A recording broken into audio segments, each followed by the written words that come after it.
예, 반갑습니다. 송현입니다. 예, 우린 지금 몇 시간에 걸쳐가지고 이 조선이란 나라가 어떤 나라인지 그 나라를 이해해보는 시간을 갖고 있습니다. 오늘은 그 마지막 시간으로서 조선의 어떤 문화와 어떤 사회 신분 구조를 좀 이해해보는 시간을 가지려고 합니다. 먼저 우리는 앞에 보셨던 경제와 연관해가지고 복습 차원도 될 겸, 그 다음에 조선시대 어떤 문화를 이해하는 차원도 될 겸 74쪽의 내용을 한번 보려고 합니다.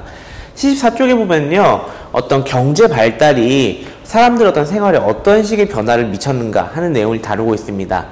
그 대표적인 게 문화에 대한 이야기인데, 원래 문화라고 하는 거, 사람들이 뭔가 그림을 그리고 글을 쓰고 하는 것들 같은 경우에 조선 전기, 그러니까 양반들의 위세가 강하고 성리학의 어떤 정신이 지배하고 있던 시기만 하더라도 글이나 그림 같은 것은 요즘 우리가 생각하는 것처럼 뭔가 자신을 표현하고 즐기는 수단이 아니라 자신의 어떤 정신세계를 나타내는, 지금 내가 성리학적으로 이렇게 깨끗하고 맑은 사람이야 하는 걸 보여주는 수단이 글과 그림이었습니다. 그래서 조선 전기 같은 경우에는 보시는 것처럼 이런 사군자라든지 아니면 어떤 이상세계 속에 있는 사람들의 어떤 그림도 되게 많이 볼 수가 있었고요. 그 다음에 조선 전기에는 글 같은 경우에도 왜 시조라고 해서 여러분들이 국어 시간에 들어보셨겠지만은 적절한 운율과, 그러니까 라임이죠. 라임과 그 다음에 어려운 좀 작법을 맞춰야 되는 꽤 이제 고급진 글쓰기입니다. 그리고 그 내용적인 면에서도 자신이 품고 있는 어떤 나라에 대한 충성이라든지 아니면 기계라고 하든지 아니면 뭐 이제 청렴 결백 뭐 이런 이제 가치관들을 담은 선비로서의 어떤 고고한 가치관을 담은 것들이 시조에 많이 나타냈었는데, 조선 후기가 되면은 이런 성리학적인 가치가 무너지고 그 다음에 신분제 측면에서도 양반이냐 아니냐보다도 어떤 경제 발전과 맞물려 가지고 어떤 사람이 더 잘 나가느냐 하는 게 중시되게 되면서 이제 이런 조선 정기적인 문화보다는 새로운 흐름의 문화가 많이 출현하기 시작을 합니다. 먼저 그림부터 보면요, 조선 후기의 대표적인 그림이라고 할 수 있는 건 역시 풍속화를 들 수가 있겠습니다.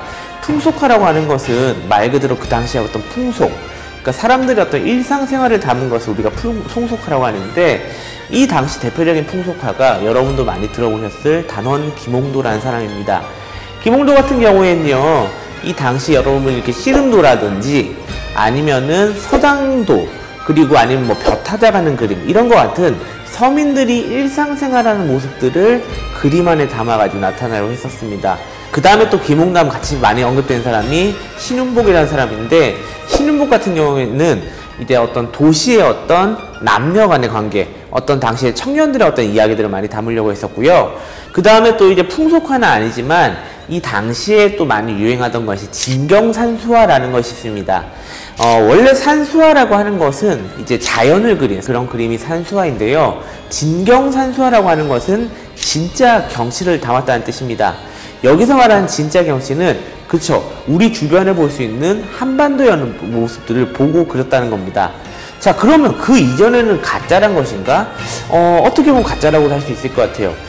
그 이전, 조선 전기 이전만 하더라도 산수화에 담기는 것은 어떤 이상적인 자연이라든지, 그러니까 실제로 존재하는 것이 아니라 우리가 생각하는 이상적인 자연이라든지 그런 게 있다고 하더라는 그런 이제 약간 꾸며낸 이미지가 있다면, 이제 조선 후기에 나오는 것들은 실제로 이제 인왕산이라든지 금강산이라든지 우리나라 한반도에 있는 그런 그림들을 그려내기 시작합니다. 이게 대표적으로 당시 성리학적인 질서가 무너진다라고 하는 것을 보여주는 사례인데요.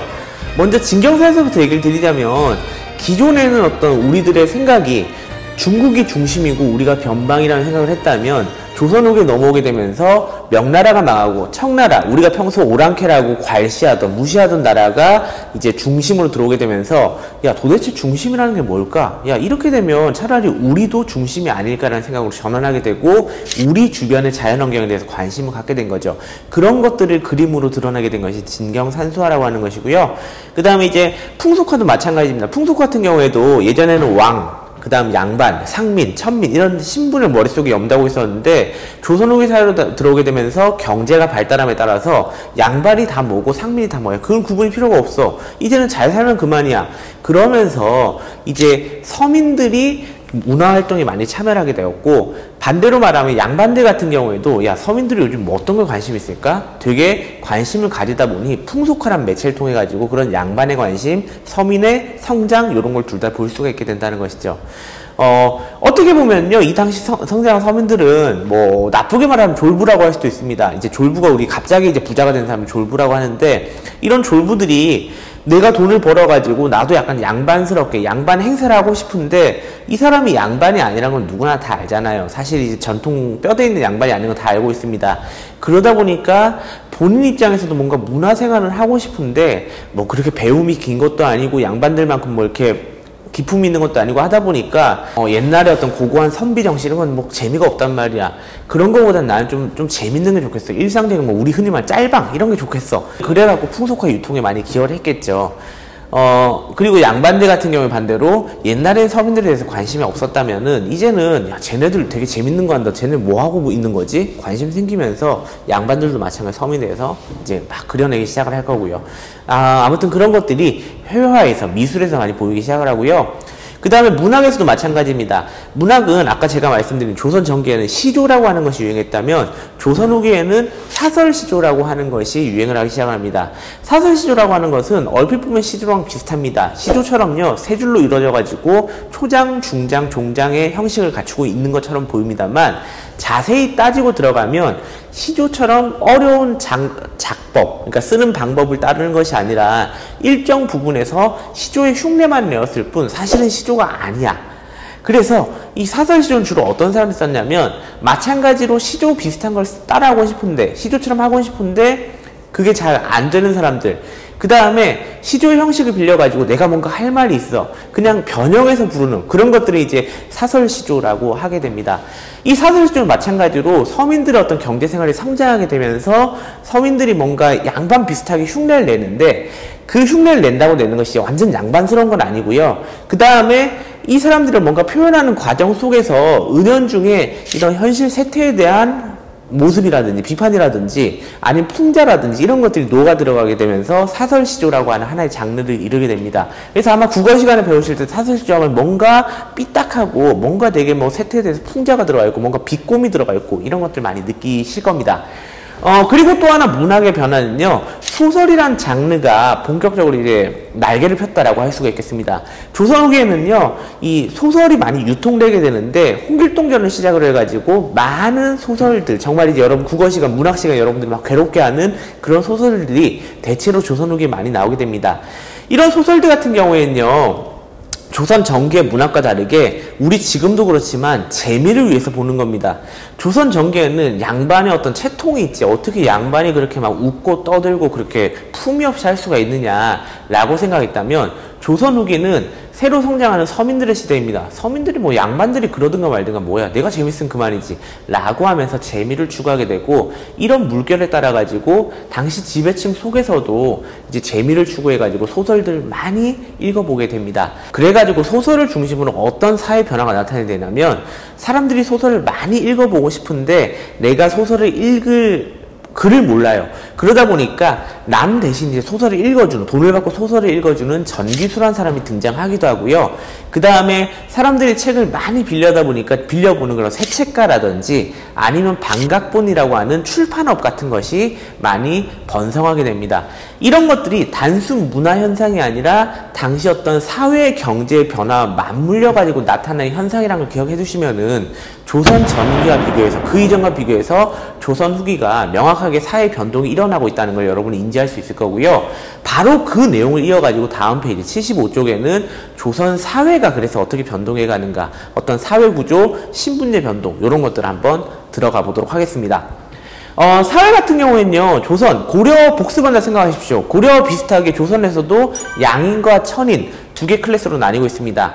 양인은 자유민이라 볼 수 있고요. 천인은 부자유민, 그러니까 자유가 없는 사람들, 뭔가 어딘가에 예속되어 있는 사람들이라고 생각하시면 되겠습니다. 그쵸, 흔히 말하는 노비들이 대표적인 천인이 들어가겠죠. 특히나 이 조선사회 같은 경우에는 기존의 권문세족이 사회 횡포를 부리던 고려사회에서 탈피해가지고 이제 새로운 나라를 만드는 과정에서 양인들한테 어떤 신분 상승의 기회를 많이 제공을 하게 됩니다. 그래서 법적으로 양인에 들어가면 누구나 과거를 응시할 수 있게 하였고요.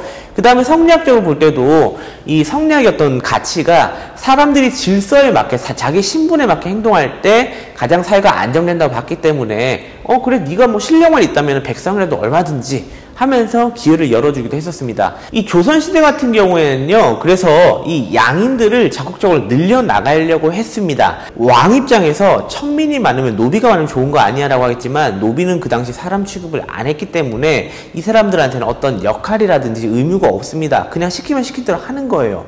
그러니까 실질적으로 정부 입장에서 세금을 걷어야겠다, 군대를 모집해야겠다라고 하면은 천민이 아닌, 천인이 아닌 양인들의 어떤 역할이 되게 중요합니다. 그래서 조선 정부에서는 양인들을 늘려나가려고 많은 노력을 했는데요. 문제는 시간이 지나감에 따라 가지고 이런 정부의 의도와 다르게 사회의 신분이 점점 고착화되는, 점점 이제 고인물이 되어가는 그런 모습들이 나타나기 시작합니다. 그 대표적인 게 16세기 조선의 사례인데, 16세기쯤 되면 조선은 대외적으로도 사실 임진왜란 이전까지 큰 사고는 없었고, 그 다음에 16세기까지 조선은 대내적으로, 내부적으로는 특정 신분들이 자꾸 권력을 독점해 나가는 과정에서 사회가 서서히 폐쇄화되는 모습을 보이기 시작합니다. 그러는 과정에서 원래는 양인과 천인으로 나눴다면 이제 양반이라고 하는 지배층이 등장하기 시작을 합니다. 이 양반이라고 하는 지배층은 원래는 문반, 무반이라고 하는 관직을 의미하는 표현이었지만, 특정 가문이 계속 양반을 하다 보니까 이분도 양반, 이분 아들도 양반, 그분의 아들도 양반, 그 다음에 이분의 아내는 양반 사모님, 그분의 따님은 양반집 따님, 이런 식으로 하면서 그 집안 전체가 양반이라고 하는 하나의 계층으로 인식되기 시작을 합니다.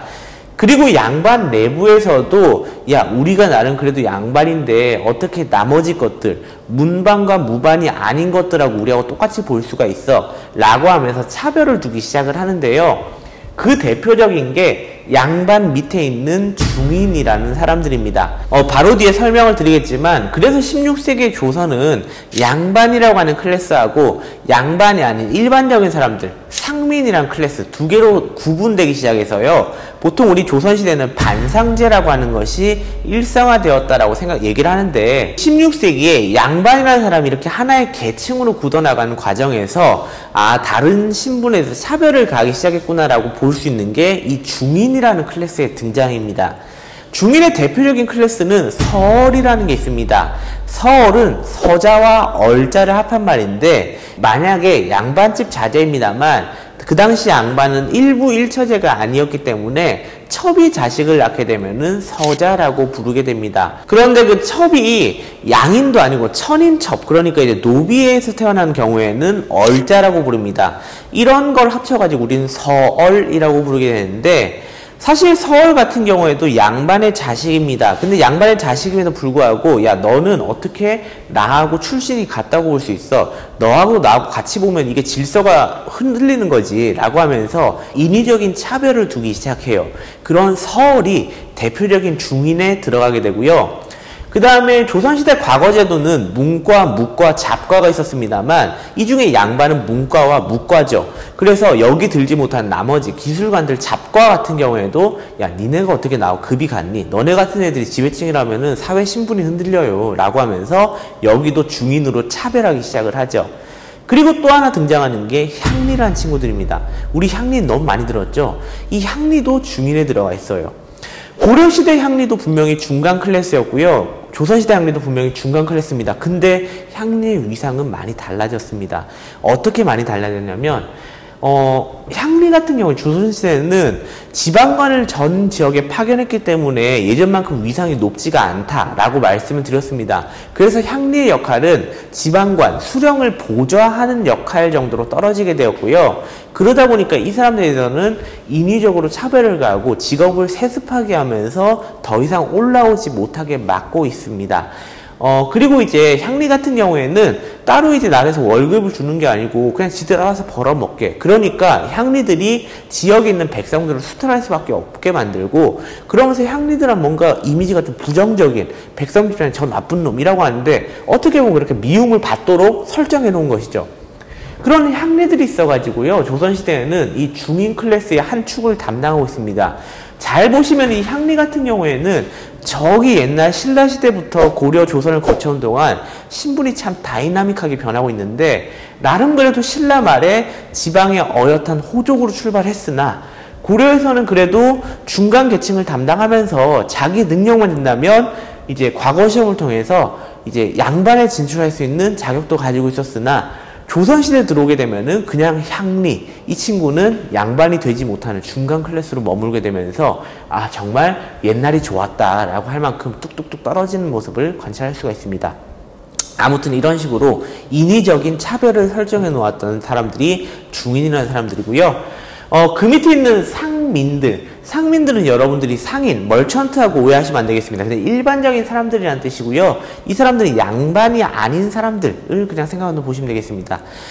사실 우리가 역사 수업 시간에 많이 배우는 인물들은 지배층들, 주로 왕이나 아니면 장군이나 이런 데들 많이 배우지만은 저는 개인적으로 사회 경제적으로 볼 때 이 상민들의 가치 절대 무시할 수 없다고 봅니다. 아까 말씀드렸다시피 이 상민들이 실질적으로 나라 운영을 위해 가지고 조세 공납역을 제공해주는 어떤 국가에서 필요한 역할을 부담하는 사람들이 상민들이고요. 그렇기 때문에 나라에서는 이 상민들이 없어지게 되면은 나라가 제대로 돌아가지 않습니다. 상민은 그럼 도대체 어떨 때 없어질까요? 보통 상민이 없어지는 경우는 경제가 어려울 때입니다. 경제가 어려워서 자기 그냥 집을 버리고 도적이 된다든지 아니면 이 사람들이 경제난 때문에 노비가 된다든지 하는 경우에 이 사람들은 상민을 사라지게 됩니다. 그래서 만약에 얘네가 도적이 된다면은 정부를 공격하러 들 것이고요. 노비가 된다면은 그나마 국가 노비가 되면 다행입니다만 이 당시에는 보통 보호를 받기 위해 가지고 야 지금 내가 상민을 사니까 국가가 너무 수탈을 가혹하게 해. 그러면 그럴 때 국가 노비가 되지는 않을 거 아닙니까? 보통 국가의 어떤 힘을 피해 가지고 힘 있는 사람 밑으로 들어가게 되는데 이렇게 되면 이 힘 있는 사람들이 보통 정치권에서 왕을 흔들려고 하겠죠. 그러다 보니까 어떻게든 국가는 이 상민들을 잘 보호하고 마치 우리가 황금알을 낳는 거위를 기르듯이 이 친구가 죽지 않는 선에서 이 친구가 자기 생활을 할 수 있는 선에서 세금을 걷어가는 밸런스가 참 중요하다고 할 수 있겠습니다. 아무튼 그런 상민들까지 보통 우리가 양인들은 양반, 중인, 상민이라고 하는 세 개 클래스가 양인들을 구성하고 있다고 볼 수 있겠습니다. 그리고 마지막 하나가 천인인데 천인 같은 경우에는 조선과 고려 크게 다르지 않습니다. 그래서 천인 같은 경우에는 고려시대 복습한다고 생각을 하시고 상속도 가능하고 그 다음 매매도 가능하고요. 그 다음에 한번 노비면 당연히 노비가 되는 그런 기본적인 이해를 가지고 있으시면 되겠습니다. 자, 그래서 이런 조선의 기본적인 신분 체계를 이해하고 다음 페이지 16쪽을 넘게 되면은 조선 후기로 넘어가게 됩니다.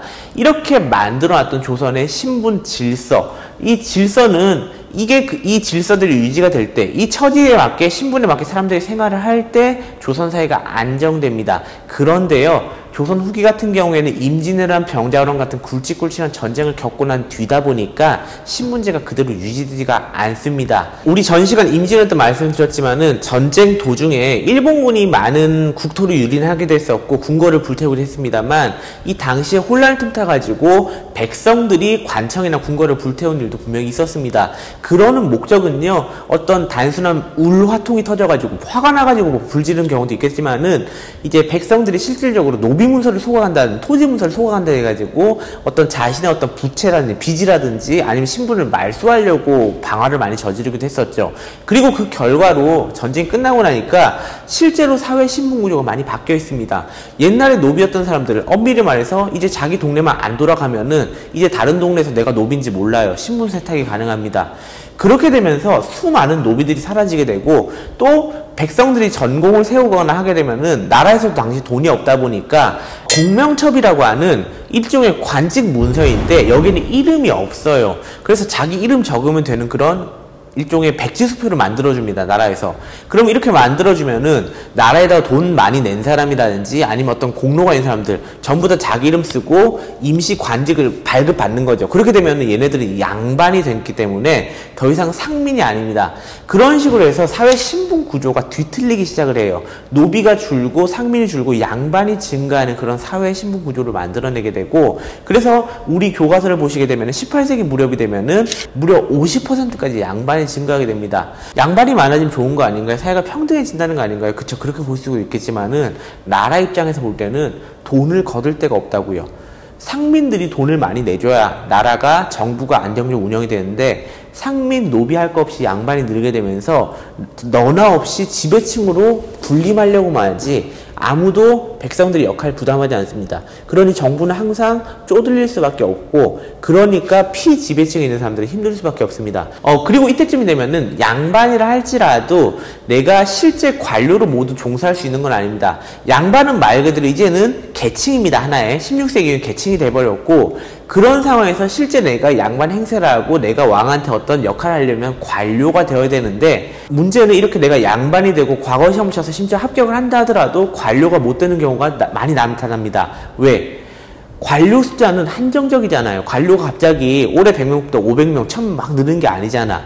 근데 양반 숫자는 이런 전란을 통해 가지고 급격하게 늘어나 버렸다고. 양반 숫자가 관료 숫자보다 지나치게 많으니까 양반임에도 불구하고 양반 못하는 사람들이 늘어나기 시작합니다. 어떻게 보면 우리가 조선시대 정치 시간에 배웠던 조선 후기에 특정 붕당이 관직을 독점하는, 권력을 독점하는 그런 현상이 나오지 않습니까? 그래서 막 서인, 노론 이런 사람이 권력을 독점하는데, 그런 현상은 이렇게 사회적으로 다시 돌이켜보게 된다면은 어떤 개인의 욕심, 탐욕이라 볼 수도 있지만은 이미 사회적으로 양반 숫자가 너무 많아서 모두가 양반을 할 수가 없는, 관료를 할 수가 없는 그런 사회 상황을 담고 있다고 볼 수 있는 겁니다. 아무튼 이런 상황이다 보니까 이제는 양반이라 할지라도 나름대로 명망 있는 양반에는 불구하고 관직에 못 나가요. 내가 어떻게 관직을 못 나가고 집에서 놀아. 그리고 내 자식이라도 과거 시험 붙여서 관직 내보내야 되는데 백이 없어가지고 관직 못 나가. 그러면 대대손손 이름만 양반이지 딱히 한 일이 없는 경우도 발생하게 되고요. 딱히 한 일이 없는데 이 사람한테 월급 줄 이유가 없죠. 딱히 수입이 없습니다. 양반임에도 불구하고 수입은 없는데 양반이다 보니까 이런 평민들이 하는, 상민들이 하는 농업이나 수공할 수가 없습니다. 수입이 없죠. 양반이 가난해지기 시작을 합니다. 그런 식으로 신분제가 양반은 내려오기 시작하고 상민, 노비는 다시 올라가기 시작하는 혼란스러운 사회로 흔들리기 시작을 합니다. 이렇게 해가지고 조선 후기에는요, 경제적으로 서민들이 성장하기 시작하고, 사회적으로 볼 때는 양반이고 상민이고 구분이 서서히 옅어지기 시작을 하는데, 이러다 보니 이 중간에 있는 중인들이 불만을 드러내기 시작합니다. 야, 우리는 그래도 상민보다는 높은 클래스였는데, 나름 그래도 아버지가 양반이었는데 왜 우리 반이 이렇게 차별을 가해? 왜 우리만 이렇게 못살게 구냐? 라고 하면서 중인들도 뿔나가지고 중인에 대한, 서울에 대한 아니면 기술관에 대한 차별을 풀어달라라고 요구를 하게 되는데요. 그래서 서울 같은 경우에는 실제로 조선 후기에 들어가게 되면은 서울에 대한 차별이 어느 정도 완화되기도 합니다. 그래서 서울 같은 경우에는 드디어 해방이다라고 하게 되는데, 잡과 출신의 어떤 기술관들 같은 경우에도 마찬가지로 신분 해방을 요구하긴 합니다만, 이 친구들은 사실 신분 해방이 되지 않습니다. 조선 후기까지 중인이라고 하는 클래스에 묶여가지고 이제 계속 차별을 받게 되고요. 사실 반드시 그렇다는 이유가 나와 있는 건 아니지만 제가 추정을 해보자면은 아마 이 사람들이 기술관, 전문직이라고 하는 한계 때문에 그렇지 않나라고 생각을 해봅니다. 왜 보면은 요즘도 우리 의사, 변호사, 아니면 이렇게 세무사 이런 이렇게 전문직에 있는 분들은 다 되게 대단하신 분들이죠. 근데 어떻게 보면 전문직인 만큼 이 사람들을 다 뭉치게 할 수 있는 공통 주제가 없습니다. 다 각 분야에서 잘난 분들이니까 나는 의사고 나는 세무사고 하니까 이분들끼리는 잘났지만 이분들이 굳이 모일 만한 동기는 없는 것이죠. 서울들 같은 경우에는 그 당시 조선시대 첩이 얼마나 많았겠으며 그런 첩들의 자식, 서울들이 얼마나 많았겠습니까? 그러니까 야, 왜 우리 서울 차별해? 하고 막 뭉칠 수 있는 동력도 있었고 규모도 되게 많았다면, 그래서 정부에서도 이 친구들 무시할 수 없었다면은 잡과 같은 경우에는 나름대로 중요한 역할을 담당하고 있고 나름대로 한 명 한 명에 힘 있는 사람들일지 모르겠으나 이 사람들이 묶일 만한, 모일 만한 동기가 없었던 거죠. 그러니까 정부에서도 야, 그냥 됐어, 적당히 해, 그만해 하면서 탄압할 수 있는 여지가 있지 않았나 생각을 해봅니다. 아무튼 그래서 서울 같은 경우에는 신분 상승이 어느 정도 가능했지만 나중 조선 후기에는 잡과 같은 경우에는 이제 계속 차별을 받아왔다라고 하는 걸 기억하시면 되겠고요. 마지막 두 개 문제에서 다루고 있는 거는 이런 신분 변동에 따른 조선 정부의 대응입니다. 신분이 변동하는 거, 우리가 볼 때는 이렇게 신분이 변동한다는 거, 점점 이제 민주주의 사회로 넘어가고 있구나라고 하면서 긍정적으로 볼 수 있을지도 모르겠습니다만, 조선 정부 입장에서 죽을 맛이에요. 세금이 거치지 않아.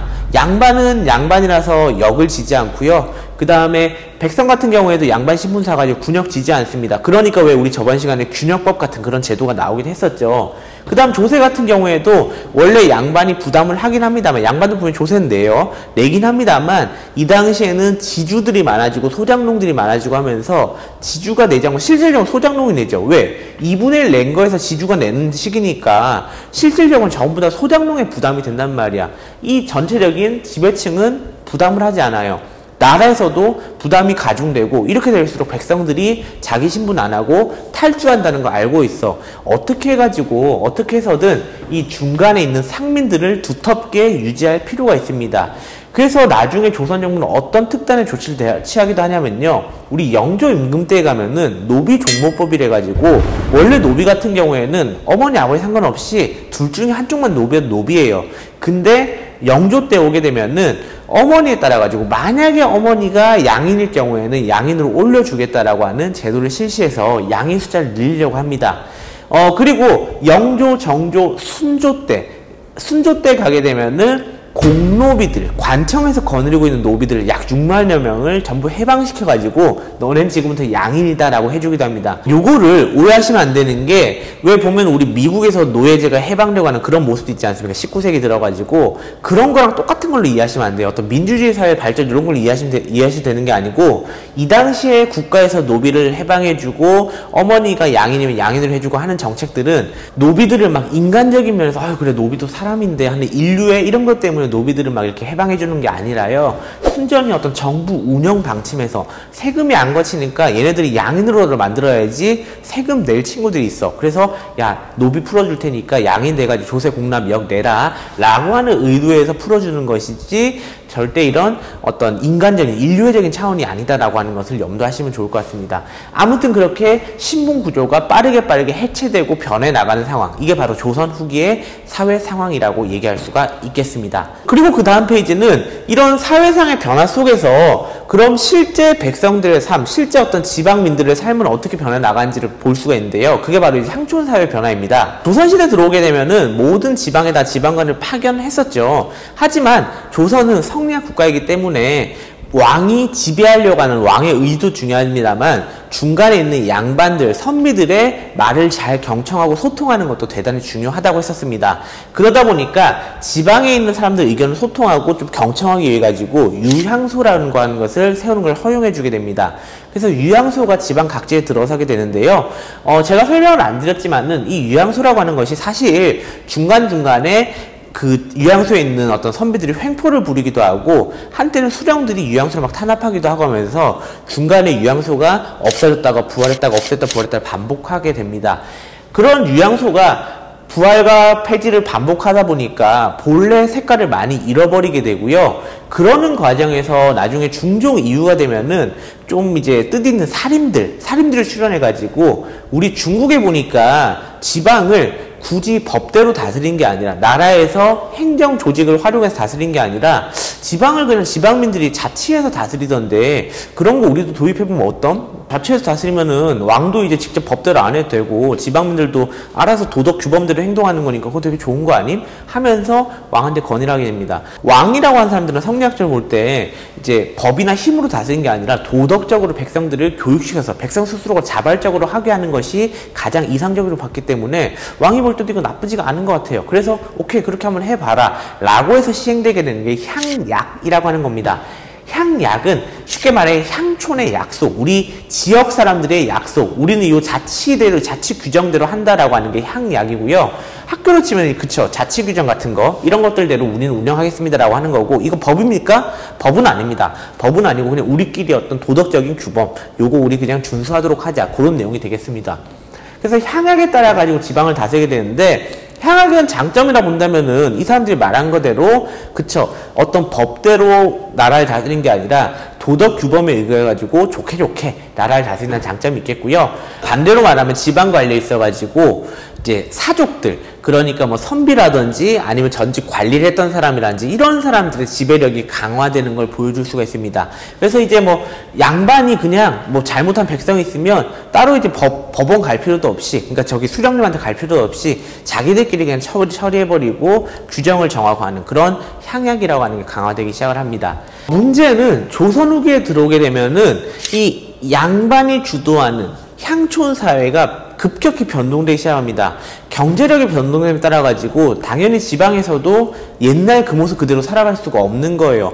분명히 옛날에는 양반들, 그러니까 사족들이 지방 운영에 있어 가지고 이렇게 하겠다 저렇게 하겠다 주도권을 가지고 운영을 해왔었는데, 만약에 이게 그 학생이라고 친다면은 이제는 시대가 바뀌어가지고 서민들 중에서도 양반 뭐 족보를 매입한다든지 아니면 공명첩을 통해가지고 신분 상승하는 사람들 등장하기 시작해요. 그러면서 이 사람들이 새로 학생에 하나 둘씩 가담을 하기 시작하는 거죠. 향회라고 하는 우리 학생이 운영하듯이 아니면 이제 학급 회의하듯이 하는 그런 회의 기구가 있는데, 여기에 새로 등장한 양반들이 하나 둘씩 자리를 차지하기 시작합니다. 그리고 이 사람들은 양반으로서 어떤 정통성은 없을지 몰라도 지금 현실적으로 돈 많고 잘 나가는 사람들이야. 그러니까 옛날 양반들을 압박하기 시작하죠. 옛날 양반들, 우리는 이 사람들을 구향이라고 부르게 되고요. 새로 이렇게 등장한 사람들 우리는 신향이라고 부르게 됩니다. 신향들이 경제력을 바탕으로 막 이제 양반들을 압박하니까 구향들 같은 경우에는 우리 지금 가지고 있는 게 없어. 우리는 이제 일종의 프라이드, 정통성 이런 거 말고는 가지고 있는 게 없다 보니까 구향들이 계속 신향에 맞서 싸우다가 나중엔 점점 위축돼가지고 뒤로 이렇게 빠져나가야 돼요. 뒤로 빠져나가서 이 사람들은 이제 뭘 하게 되냐면, 가지고 있는 게 정통성 뿐이니까 우리 집안이 얼마나 뼈대 있는 집안인지 아느냐라고 하면서 족보 같은 걸 엄청 만들어내는 게 조선 후기 모습이고요. 그 다음에 그 뼈대가 되게 중요한데 뼈대를 못 입으면 안 되니까 양자를 데려와서라도 집안 가문을 있게 하는 그런 문화가 많이 발달하게 됩니다. 그리고 나중에는 이제 똥이 무서워서 피하냐 더러워서 피하지 라고 하면서 우리 양반들끼리 모여 살겠다라고 하는 그런 집성촌, 같은 성씨를 가진 사람끼리 모여서 사는 그런 마을도 많이 형성되기 시작을 하죠. 반면에 신향 같은 경우에는요, 이렇게 향후의 주도권이 야금야금 차지하는데 이 사람들은 어떤 명분이나 정통성이 되게 약하다 보니까 대신 가진 건 돈이 많지 않습니까? 그리고 사회적인 인맥이 되게 촘촘하고요. 그래가지고 이 사람들은 그 당시 수령들, 사또하고 이제 밀접하게 이제 교류 관계를 맺어가지고 연결고리를 만들어가지고 향회를 점점 주도해 나가기 시작합니다. 그래서 이제 조선 후기 내내 구향, 신향이 싸우면서 서서히 신향들이 향촌을 잠식해 나가는 과정을 겪게 되는데, 우리 교과서 마지막에 그런 얘기를 하죠. 결국에 이렇게 향촌 사회에서 사족들끼리 싸움을 하는 과정에서 최후의 승자는 누가 된다? 그쵸. 중간에 심판을 보고 있는 수령들이 강해져 나가게 됩니다.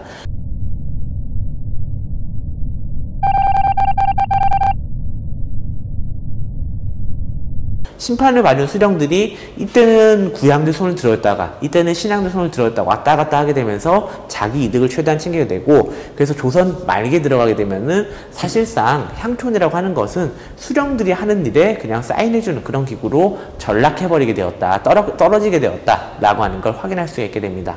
아무튼 이런 사회 변화, 우리가 이게 긍정적인지 부정적인지 모르겠으나 조선 후기 사회가 급격하게 변해 나간다라고 하는 것은 여러분도 알 수 있을 겁니다. 알 수 있는데 이제는 여실히 부정적인 사례가 하나 등장하기 시작합니다. 이렇게 사회가 급격히 변해가는 과정, 이런 과정에서는 법이나 원칙이 제대로 적용되기 힘듭니다. 법을 만들어놨는데 사회가 변해가지고 그 법이 의미가 없게 돼. 그리고 새 법이 없으니까 그런 빈틈을 노려가지고 사람들은 자기 이권을 야금야금 챙겨나가야 되죠. 반대로 말하면 어떤 사람들은 눈 뜨고 코 베이는, 내 거가 분명히 있었는데 없었습니다 하는 그런 케이스가 발생하기 시작을 합니다. 자, 이렇게 지배층에 의해 가지고 일반 백성들이 수탈당한 사례가 한 번, 두 번 있게 되는데, 이럴 때 당연히 백성들은 자기 걸 지키기 위해 가지고 저항하게 돼요. 저항하는 게 이제 우리가 생각하는 이제 정말 이제 무력적인 저항을 하는 경우도 있고, 아니면은 백성들 나름대로 전략적인 방법을 통해 가지고 저항을 하기도 합니다. 그런 것들이 보통 이제 뭐 벽보를 붙여가지고 내가 항의를 한다든지, 아니면 모여서 이제 뭐 수령한테 항의를 한다든지 이런 식의 이제 내용들이 있는데, 그런 항의 같은 것도 조선 후기 뒤로 가면 갈수록 힘들어져요. 이제 아무도 안 들어줘. 왜? 조선의 정치 상황이 서서히 폐쇄화되게 되면서 나중에 19세기로 넘어가게 되면 아예 세도 정치라고 하는 거, 특정 가문만 권력을 독점하고 자기들의 어떤 이익을 최대한으로 끌어당기지 않습니까? 그렇게 되면서 지방에는 탐관 오리들이 증가하니까 내가 수령 차려가 뭐라 얘기해도 이 사람들은 관심 없어. 나 돈 벌러 온 사람이야. 그래서 백성들은 수령한테 얘기해도 안 먹히니까 이 남은 거 뭐밖에 없습니까? 그쵸? 그냥 무력적으로 저항을 하는 거죠. 그런 백성들의 어떤 밀란이 많이 발생하게 되는 게 조선 후기 19세기의 상황이라 볼 수가 있겠습니다. 그 대표 케이스로 우리 교과서에는 두 가지 이야기를 하고 있는데, 첫 번째가 1811년에 발생한 홍경래의 난이고요. 두 번째 발생하게 된 게 1862년 무렵에 발생하게 된 임술 농민 봉기입니다. 홍경래의 난 같은 경우에는, 그쵸, 홍경래라는 사람이 일으킨 난입니다. 여기는 지금 어떤 상황이냐면 난이 일어난 주 배경 지역이 평안도 지역, 지금의 어떤 평양 그 위쪽 지역입니다. 지금 우리 대한민국 같은 경우에는 한 번도 남쪽 지역을 가지고 있다 보니까 주된 경제권 하면은 당연히 수도권하고 그 다음에 한 번 더 남쪽에 경남 부산이 일대겠죠. 이 두 개를 많이 생각하는데, 조선시대 어떤 경제 중심은 그때도 이제 한양을 중심으로 한 수도권이 경제 중심이었고요. 그 다음에 두 번째 경제를 잘 나가는 곳이 평양 일대, 평안도 일대였습니다. 근데 이 평안도 일대 같은 경우에는 이제 뭐 산업도 많이 발달했고요. 그 다음 상업도 발달했고 해가지고 나름 잘 나가는 동네예요. 그리고 역사력을 볼 때도 평양, 한양에 밀리지 않습니다. 그런 좀 프라이드가 있는 동네인데, 한양에서는 당시 이제 조선에서는 그런 점을 의식해서인지 이 평안도 출신을 되게 차별해 왔었습니다. 그래가지고 이 지역 같은 경우는 관직 진출을 막는다든지 하면서 자꾸 차별을 가하니까 지역 사람들이 반발이 쌓이기 시작해요. 거기 더해가지고 19세기 무렵에는 지배층들, 막 탐관오리나 아니면 그 지역에 어떤 잘 나가는 양반들이나 막 수탈을 어마어마하게 합니다. 그러니까 여기에서 관직 진출 못한 사람들, 그리고 여기에서 수탈받는 사람들 모여가지고 한걸 하게 되죠. 그게 바로 홍경래 난이라고 하는 1811년에 나타난 난이고요. 이거는 어떤 조선 사회가 사회 구조가 붕괴되고 있다는 걸 보여준 사례이기도 하고, 정치적으로 볼 때는 이런 세도 정치의 폐해를 보여주는 대표적인 사례가 홍경래 난이기도 합니다. 그리고 홍경래 난 이후에도 조선 정부는 딱히 반성하는 게 없습니다. 이제 난 이후에도 세도 정치는 계속 지속되어 왔고요. 그러다 보니까 백성들이 갖는 불만은 점점 누적이 되게 돼요. 마침내 1860년대 들어서게 되면은 이거 도대체 못 참겠다. 지금 도대체 어떻게 살라는 거냐라고 하면서 백성들이 난을 일으키게 되는데, 난이 맨 처음 일어나게 되는 게 경상도 진주였습니다. 근데 여기에서 난이 일어나게 되니까 전국 각지에서 우리도 하면서 난이 확산되게 돼요. 그래서 우리는 보통 진주 봉기라고 하지 않고 임술년 1862년에 일어난 봉기다 해가지고 임술 농민 봉기라고 부르게 됩니다. 이 난의 규모가 워낙 컸기 때문에 정부에서도 부랴부랴 큰일 났다, 이거 막는 것도 막는 건데 대책이 어떡하냐 라고 고민하지 않을 수가 없게 되고요. 이 고민하는 과정에서 당시 백성들이 가장 큰 불만은 뭐였냐면 삼정이라는 것에 대한 불만이었습니다. 쉽게 말해 당시 국가에서 거둬가는 세 가지 어떤 세금이라고 볼 수 있는데, 그게 이제 전정, 군정, 환곡이라고 하는 것입니다. 전정은 쉽게 말해서 토지세라고 보시면 됩니다. 그 다음 군정 같은 경우에도 이제 군역에 대한 세금이라고 보시면 되고, 환곡이 좀 여러분 처음 듣는 말일 텐데, 환곡은 뭐냐면 손을 이렇게 하면 안 되죠. 환곡은 이제 백성들이 어려울 때 대비해가지고 정부에서는 약간 구제 기금을 항상 충족하고 있습니다. 요즘도 그렇잖아요. 요즘도 이제 어려울 때 풀기 위한 재난지원금을 가지고 있는데, 이 당시에도 그런 곡식들을 평소에 이제 관청에다가 세이브를 해놓고 있었어요. 그래서 백성들이 어려울 때 빌려주고 나중에 좀 경제 여건이 좋아지면은 낮은 이자와 함께 되갚게 하는 그런 제도가 환곡이었습니다. 근데 조선 후기에 가니까 사회가 변하고 정치적으로 부패한 관리들이 많아지게 되면서 부패한 관리들, 탐관오리들이 어떻게 하면 내 수입을 최대한 챙길 수 있을까, 땡길 수 있을까 고민하다가 이 환곡을 요거다 하고 쓰기 생각해요. 역시 나쁜 생각은 착한 생각보다 훨씬 더 머리가 빨리빨리 돌아가죠. 그래서 환곡을 어떻게 활용하냐면 백성들이 힘들 때 빌려주고 높은 이자를 받습니다. 혹은 힘들지 않나, 나 괜찮다니까요 라고 해도 야 그냥 써 하고 준 다음에 나중에 높은 이자와 함께 가져가게 됩니다. 막 이자가 30% 막 이랬대. 그러니까 백성들 입장에서는 이 당시에 힘든 사람은 원래 힘들 수밖에 없었고 안 힘든 사람도 힘들게 만들어버리는, 그래서 토지세, 전세를 무지막지하게 뜯어간다든지 아니면 군역을 무지막지하게 수탈한다든지 또 환곡이라고 하는 빚이 없는 사람들 빚을 만들어서 그냥 죽여버리는 정책을 쓰게 되니까 이 삼정의 문란에 대해 가지고 백성들의 반발이 컸었고, 이것 때문에 난리 나다 보니까 정부에서도 난을 진압하는 건 진압을 하되 삼정의 문란에 대해 가지고 삼정이정청이라고 하는 삼정 문제를 해결하기 위한 기구를 세우기도 합니다. 물론 이 삼정이정청은 실질적인 사회 문제 해결을 하지 못했고요. 그러다 보니까 이 이후에 조선의 어떤 지배층을 등장한 사람들은 어떻게 하면 백성 민생 문제를 안정시켜야 될까 고민하지 않을 수가 없었습니다. 임실 농민봉기가 일어난 해가 1862년입니다. 그리고 그 다음에 세도 정치를 끝내는 다음 지배자가 등장을 하게 되는데, 이 사람이 이제 사실 자기가 왕이 된 건 아니고요. 세도 정치 시기에 무력한 왕이 사망을 하게 되면서 그 뒤에 후사가 없었어요. 그러니까 좀 만만한 친구, 좀 그래도 왕 시켰을 때도 이번에도 고분고분한 친구 누구 없을까 했는데, 이 당시에 왕족 중에 한 명이 잘 처세해가지고, 그러니까 자기 어떤 속마음을 잘 숨겨가지고, 저희 아들이 정말 이만한 흑우가 없거든요. 블랙카우입니다. 그러니까 저희 아들 왕 시키면 세도 정치 되게 잘할 거예요. 저희 아들 왕 한번 시켜보실? 해가지고 왕을 시킵니다. 근데 사실 다 노림수였죠. 왕이 되자마자 반전해가지고 자기 하고 싶은 개혁 정치를 하나하나 추진해 나가기 시작합니다. 이 사람이 바로 흥선대원군과 그 아들 고종입니다. 이 해 1863년이죠. 그러니까 우리가 1단에서 보는 그 세도 정치 얘기하고 2단에서 보는 흥선대원 고종 얘기가 그렇게 먼 얘기가 아닙니다. 교과서 단원으로는 1단원과 2단원이지만 사실은 1년 차이밖에 안 나는 그런 변환기에 와 있다고 이해를 하시면 좋을 것 같습니다. 자, 아무튼 그런 조선 사회의 그 혼란 상황, 사회가 요동치고 있고 그런 상황에서 정부는 통치의 한계를 보이는 상황, 그런 게 지금 조선 후기의 정치 상황이고요. 물론 그런 상황에서 우리 교과서 79쪽에는 자투리로 모든 정치가들이 무력하지만 않았다, 나름대로 개혁안을 제시하기도 했다라고 해가지고 실학에 대한 이야기가 나오기도 합니다. 우리 대표적인 실학자 정약용이라든지 박제가라든지 이런 사람이 등장하고 있고요.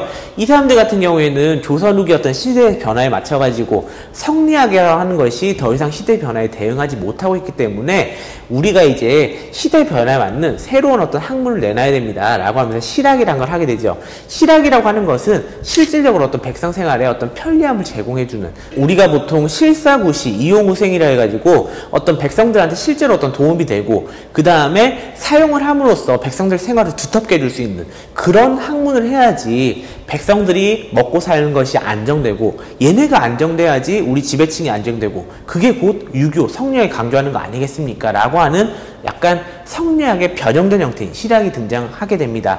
그래서 정약용 같은 사람들은 민생 안정을 위해 가지고 토지 제도를 개혁하자, 백성들한테 토지를 나눠주자, 이런 얘기를 하기도 하고요. 옆에 나오는 박제가 같은 경우에는 아니다, 지금 시대 중심은 농업이 아니라 상업과 산업으로 바뀌고 있으니까 상업, 산업이 더 발달할 수 있도록 경제 유통을 더 활성화시켜야 된다. 화폐를 많이 쓰게 장려하고 그 다음에 문물을 좀 더 많이 수용하고 그 다음에 산업 발전을 촉진시켜야 된다. 이런 아이디어를 제공하기도 합니다. 자, 그러면 마지막 얘기는 요겁니다. 결과적으로 이 실학이라는 것은 실제 조선시대 어떤 통치구조 변화, 그 다음에 어떤 사회 안정에는 크게 기여하지 못했습니다. 애초 이런 이야기를 하는 사람 자체가 어느 정도 지배층에서는, 중심에서는 많이 벗어난 사람들이다 보니까 좀 삐딱한 시선으로 바라볼 수 있었던 것이고요. 또 그리고 그렇다 보니까 이 사람들 의견은 부분적으로는 그래 너 생각도 일리는 있네 라는 소리를 들을지 모르겠지만 실질적으로 조선시대 어떤 통치를 완전 변화시킨 데는 큰 영향을 하지 못했습니다. 그래서 이제 그냥 조선 후기 사회가 요동치고 있었고, 요동치는 과정 중에서 나름대로 긍정적으로 평가할 만한 어떤 신분구조가 붕괴되면서 서민들이 성장하는 그런 긍정적인 모습도 있겠지만은 한편으로는 그 과정에서 백성들이 수탈당하고 아무도 보호해주지 않는 그런 부정적인 면모도 볼 수가 있을 겁니다. 결과적으로 이런 과정에서 누군가는 기존의 사회체계를 뜯어 고쳐서라도 실학과 같이 좀 변형을 시켜서라도 사회를 안정시키자라는 사람이 있기도 했었습니다만, 성리학을 바탕으로 한 조선사회가 붕괴하는 것을 막기는 역부족이었고요. 이 사회 경제 구조가 바뀌어 나가는 과정에서 성리학을 기반으로 한 조선 정부가 제대로 대응하지 못하고 정부의 모순이 드러나면서 완전히 붕괴되어 가고 있다라고 하는 설명으로 끝마칠 수가 있겠습니다. 아무튼 여기까지 해가지고 지금 조선시대의 어떤 사회 변동에 대해 가지고 말씀을 드렸습니다. 우리는 여기까지 얘기를 하고 다음 단원, 2단원에서 근대에 들어선 조선, 이 조선이 근대 열강들, 이제 일본을 비롯해가지고 영국, 독일, 러시아, 미국 이런 나라들이 대응할 때 우리는 어떻게 대응해 나갈 것이고, 동시에 우리는 이렇게 누적되어 있는 사회적인 붕괴 상황을 어떻게 복구해 나갈 것인가, 뒤 단원에서 계속 이어보도록 하겠습니다. 아무튼 1단은 여기까지 해서 다 마쳤고요. 2단원에서 뵙도록 하겠습니다. 여러분 정말 고생 많았습니다.